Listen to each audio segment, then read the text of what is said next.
بالله السميع العليم من الشيطان الرجيم. أعوذ بالله السميع العليم من الشيطان الرجيم. بسم الله الرحمن الرحيم. والله الذي لا إله إلا هو عالم الغيب والشهادة هو الرحمن الرحيم. والله الذي لا إله إلا هو الملك القدوس السلام المؤمن المهيمن العزيز الجبار المتكبر سبحان الله عما يشركون. والله الخالق البارئ المصور له الأسماء الحسنى يسبح له ما في السماوات والأرض وهو العزيز الحكيم. کل فجر کی نماز 5:15 بجے ادا کی جائے گی. سورہ بقرہ ہے، آیت نمبر 163 ہے. اللہ تعالیٰ ارشاد فرماتا ہے وَإِلَٰهُكُمْ إِلَٰهٌ وَاحِدٌ لَا إِلَٰهَ إِلَّا هُوَ الرَّحْمَٰنُ الرَّحِيمُ، اور تمہارا معبود ایک معبود ہے، اس کے سوا کوئی معبود نہیں، بڑی رحمت والا مہربان. اس میں اللہ رب العالمین نے اس آیت کریمہ کے تحت یہ بیان فرمایا ہے کہ خدائے پروردگار عالم ایک ہے. اس سے پہلے کافروں کے بارے میں بیان ہوا تھا کہ وہ ہمیشہ جہنم میں رہیں گے، ان کے عذاب میں کوئی تخفیف نہیں کی جائے گی.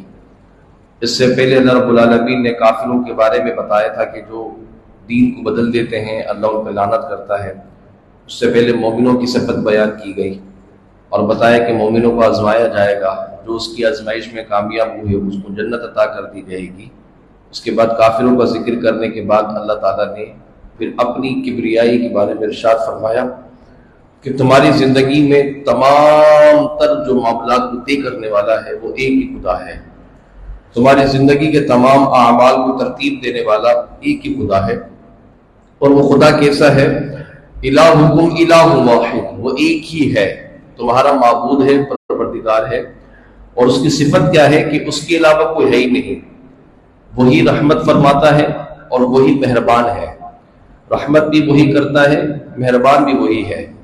اس آیت کریمہ میں اللہ رب العالمین نے رحمت کا بھی ذکر کیا اور اپنی مہربان ہونے کا بھی ذکر کیا. اور جبکہ اس سے پہلی جو آیت ہے، آیت نمبر 62، اس میں اللہ تعالیٰ کیا فرماتا ہے؟ لا یخفف عنہم العذاب ولا هم ينظرون، کافروں کے بارے میں کہ ان کو جب پکڑا جائے گا تو وہ ہمیشہ جہنم میں رہیں گے، ان کے عذاب میں تخفیف نہیں کی جائے گی اور ان کو مہلت بھی کسی طرح نہیں دی جائے گی. اب اس آیت کو پڑھنے کے بعد انسان کے سینے میں کیا پیدا ہوتا ہے؟ ڈر پیدا ہوتا ہے. اللہ تعالیٰ اتنی سختی فرماتا ہے ان بطش ربک لشدید. اللہ فرماتا ہے کہ پیارے آپ کے رب کی پکڑ بڑی سخت ہے. اب یہ آیت کریمہ پڑھنے کے بعد کہ کافروں کے لیے اللہ رب العالمین نے کوئی راہ نہیں چھوڑی ہے، ان کے لیے تباہی اور ہلاکت ہی ہے، تو اب ایک صاحب ایمان ڈرے گا اور کہے گا کہ مالک مجھ پر رحم فرما. تو اللہ نے اسی صاحب ایمان کے لیے اس آیت کے فوراً بعد رحمان و رحیم ہونے کا ذکر کر دیا. وَإِلَٰهُكُمْ إِلَٰهٌ وَاحِدٌ لَا إِلَٰهَ إِلَّا هُوَ الرَّحْمَٰنُ الرَّحِيمُ. اگر کسی کو آیت کفر پڑھنے کے بعد ڈر محسوس ہو جائے کسی ایمان کو، تو وہ گھبرائے نہیں. اللہ تعالیٰ نے اس کے ڈر کو ختم کرنے کے لیے اگلی آیت کے لیے بیان کر دی کہ تم ان میں سے نہیں ہو، کیونکہ تم ایک خدا کو مانتے ہو، تم ایک پروردگار کو مانتے ہو، رب کریم کو مانتے ہو، رب ذوالجلال کو مانتے ہو. تم اس خدا کو مانتے ہو جو رحمان بھی ہے اور رحیم بھی ہے. اب رحمان و رحیم بے شمار آیت کریمہ میں آیا. بسم اللہ الرحمن الرحیم کا حصہ بھی ہے، سورہ فاتحہ کا بھی حصہ ہے. تو رحمان کا معنی ہوتا ہے بہت مہربان، بہت زیادہ رحم کرنے والا، اور رحیم کا معنی بھی ایک ہے. رحمان کے معنی میں علماء نے ترجیح دی کہ رحمت کو، اور رحیم کے معنی کو ترجیح دی مہربان کو. لیکن معنی دیکھا جائے تو ایک ہی ہے. رحمان میں مبالغہ ہے، اتنا مبالغہ کہ جو رب کے اوپر ہی صادق آتا ہے، کسی اور کو رحمان نہیں بول سکتے آپ. رحمان اللہ تعالیٰ ہی ہے. ہاں رحیم کہہ سکتے ہیں آپ، نبی علیہ السلام کو بھی اللہ نے کلام مجید میں رحیم کے الفاظ سے استعمال کیا، لیکن رحمان اللہ ہی ہے. اب رحمان کا معنی کیا لکھا ہے؟ رحمان کے معنی میں مفسر فرماتے ہیں کہ رحمان کا معنی یہ ہے کہ اللہ تبارک و تعالیٰ دنیا میں رحمان ہے، آخرت میں رحیم ہے. دنیا میں رحمان ہونے کا معنی یہ ہے کہ وہ ہر بندے پر مہربان ہے، کافر ہو، مشرک ہو، منافق ہو، یہودی ہو، نصرانی ہو، مومن ہو، مسلمان ہو، سب کو عطا کر رہا ہے. وہ سب پر رحمت کر رہا ہے، وہ سب کو دے رہا ہے، وہ سب کو جو ہے ہر طرح سے نواز رہا ہے۔ یہ اس کے رحمان ہونے کا تقاضا ہے۔ اب رحیم ہونے کا تقاضا صرف آخرت میں ہے، آخرت میں رحمان نہیں ہے، آخرت کے اندر وہ رحیم ہوگا، ان معنوں میں کہ اللہ تبارک و تعالیٰ کی رحمت آخرت میں صرف مومن اور مسلمان کو ہوگی، کافر کو نہیں۔ تو یوں وہ آخرت میں رحیم اور دنیا میں رحمان، کہ دنیا میں سب کو نواز رہا ہے، آخرت میں اپنی رحمت کا حصہ صرف مومنوں کو عطا کرے گا، کافروں کو نہیں۔ ان معنی میں آخرت میں وہ رحیم بھی ہے۔ لیکن اللہ تعالیٰ رحمان اور رحیم پہلے ذکر کیا کافروں کے بارے میں، پھر ذکر کیا کہ وہ رحمان اور رحیم بھی ہے، تو ہمیں تسلی ہو گئی کہ جس رب پہ ہم ایمان رکھتے ہیں وہ مہربان بھی ہے، وہ رحمت بھی کرتا ہے۔ اگر اس کی رحمت جوش میں آ جائے تو بڑے بڑے گناہوں کو مٹا دیتا ہے، بڑے بڑے گناہ مٹا دیتا ہے، اتنا مہربان ہو جاتا ہے کہ پکڑ ہی نہیں کرتا، کہتا بے حساب بخش دیا۔ بشرط یہ کہ اس کو کچھ ادا پسند آنی چاہیے، ہمارے اندر کوئی ایسا کمال ہو جو اس کو پسند آ جائے۔ ہم نے اللہ کے عذاب کے بارے میں بڑا پڑھا ہے، سنا بھی ہے، قبر کے بارے میں، عذاب کے بارے میں، جہنم کے بارے میں، لیکن روایتوں میں اللہ تعالیٰ کی رحمت کا حصہ پڑھنے پر دل اس قدر کشادہ ہو جاتا ہے اور رب کی ایمان اس قدر تازہ ہوتا ہے کہ میرا رب اپنے بندے سے کتنی محبت کرتا ہے۔ حدیث پاک میں یہاں تک بھی آیا ہے کہ اللہ تبارک و تعالیٰ قیامت میں اگر کسی کے عیب چھپانا چاہے گا تو اسے خبر بھی نہ ہوگی، اور اس کو اللہ تبارک و تعالیٰ اس کی پرشد بھی کر لے گا، سوال جواب بھی ہو جائیں گے، لیکن برابر والے کو خبر ہی نہیں ہوگی اللہ نے کیا پوچھا، اس نے کیا جواب دیا۔ بعض روایتوں میں آتا ہے کہ اللہ تعالیٰ بعض لوگوں سے ان کے کان میں سرگوشی کرے گا، جیسے ایک دوسرے سے ہم بات نہیں کرتے، ایسے اللہ تعالیٰ کان میں سرگوشی کرے گا، پوچھے گا بندے سے تو نے ایسا کیا، بندہ کہے گا ہاں کیا، تو نے یوں کیا، ہاں میں کیا۔ اللہ تعالیٰ کہے گا میں نے بخش دیا، کہے گا مالک مجرم ہوں، اب بخشا کیوں؟ کہا اس بات پہ بخش رہا ہوں کہ تو ہر جرم کا اعتراف کر رہا ہے۔ بتائیے، جرم کا اعتراف مجرم کر لے تو سزا کاٹتا ہے، یا اللہ تعالیٰ کا قانون ہی الگ ہے، اگر مجرم نے جرم کا اعتراف کر لیا اللہ کہتا جا پھر بھی میں نے تجھے بخش دیا۔ وہ رب ہے، ہمارے عدالتوں کا قانون الگ ہے، اس کا قانون الگ ہے۔ وہ تبھی تو کہہ رہے وَإِلَٰهُكُمْ إِلَٰهٌ وَاحِدٌ، میں ایک ہی پروردگار ہوں، فیصلہ ایک ہی ہے۔ ایک شخص کو اللہ تعالیٰ نے بخش دیا، اس نے پوچھا مالک گناہگار تھا کیوں بخشا؟ کہا اس لیے بخشا کہ تو جوان ہو کے آیا میرے پاس، لیکن تو نے بوقت موت یہ کہا تھا کہ میری داڑھی کو سفید کر دینا، آٹا ڈال دینا، سفیدہ ڈال دینا۔ میں جوانی کی حالت میں جا رہا ہوں، داڑھی کالی ہے، حدیث میں سنا ہے کہ سفید داڑھی جس کی ہوتی ہے قیامت میں اللہ تعالیٰ اس سے حساب کتاب لینے میں حیا فرماتا ہے۔ کیا خبر اللہ مجھے بخش دے، بس تجھے اچھوں کی نقل کی ہے، میں نے تجھے بخش دیا ہے۔ کتنا کمال ہے اس کی رحمت میں، کتنا وسعت ہے۔ یہ کہتا ہے کہ میں رحمان بھی ہوں، میں رحیم بھی ہوں، میں تمہارا پروردگار ہوں، تم ایمان لے آئے ہو تو اب تمہارے اعمال کے نتائج مجھ پر ہیں، میں چاہے بخش دوں چاہے پکڑ کر لوں۔ حدیث پاک میں آتا ہے کہ بنی اسرائیل کے ایک شخص کو اللہ نے اس لیے معاف کر دیا تھا، بخش دیا تھا کہ اس نے کتے کو پانی پلایا تھا، پیاسے کتے کو، اللہ نے اس کی مغفرت کر دی کہ اس نے ایک پیاسے کتے کو پانی پلایا، اس کی پیاس بجھا دی، اس کتے کی پیاس بجھانے کے سبب اللہ تعالیٰ نے اس کے گناہوں کو بخش دیا۔ حضرت موسیٰ علیہ السلام کے زمانے میں ایک شخص کا جب انتقال ہوتا ہے تو لوگ اس کو اٹھا کے کوڑے پہ پھینک دیتے ہیں۔ اب حضرت موسیٰ علیہ السلام کو اللہ تعالیٰ خبر کرتا ہے کہ جائیے ان کا جنازہ پڑھائیے، اس کو غسل دیجیے، اس کو کفن دیجیے۔ آپ بستی میں پہنچتے ہیں تو وہ تو عجیب سے کچرے کے ڈھیر میں ہیں، آپ بہرحال اللہ کا حکم تھا، اٹھاتے ہیں، غسل دیتے ہیں، کفناتے ہیں، جنازہ پڑھاتے ہیں، لوگ بڑے حیرت میں پڑ جاتے ہیں کہ آپ اللہ کے نبی، چلے آپ کی پیروی کر لیتے، لیکن یہ تو ایسا انسان تھا کہ اس کے اندر تو کوئی اچھائی تھی نہیں۔ اب آپ گھبرا جاتے ہیں، کہتے ہیں ایک طرف اللہ کہہ رہا ہے یہ کام کرو، دوسری طرف لوگ اس طرح کی باتیں کر رہے ہیں، تو آپ اللہ رب العالمین سے ہم کلام کو کہتے ہیں مالک کوئی ماجرا، کوئی خبر، کچھ تو بتا کیا ہوا۔ اللہ فرماتا ہے کہ یہ جو کہہ رہے ہیں یہ سچ تھا، کہیں یہ سچ ہے کہ یہ انسان اچھا نہیں تھا، لیکن تنہائی میں یہ نہیں دیکھتے تھے، میں دیکھتا تھا۔ تو تنہائی میں اس نے ایک مرتبہ توریت میں نبی علیہ السلام کا ذکر پڑھ لیا تھا، اور جب سے اللہ کے نبی پیارے آقا علیہ السلام کا توریت میں ذکر پڑھا ہے، تب سے تنہائی میں بیٹھ کر یہ اللہ کے نبی پر درود پڑھتا تھا، اس لیے میں نے اس کو بخش دیا۔ حضرت موسیٰ کا زمانہ، حضرت عیسیٰ علیہ السلام کا زمانہ، قبرستان سے گزرے، قبر پہ عذاب ہو رہا ہے، کچھ دیر بعد یا کچھ عرصے کے بعد گزرے تو پھر اللہ کی رحمت برس رہی ہے۔ آپ نے اللہ سے پوچھا کہ مالک ایک ہی قبر، بندہ ایک ہی، پہلے عذاب اب ثواب، وجہ؟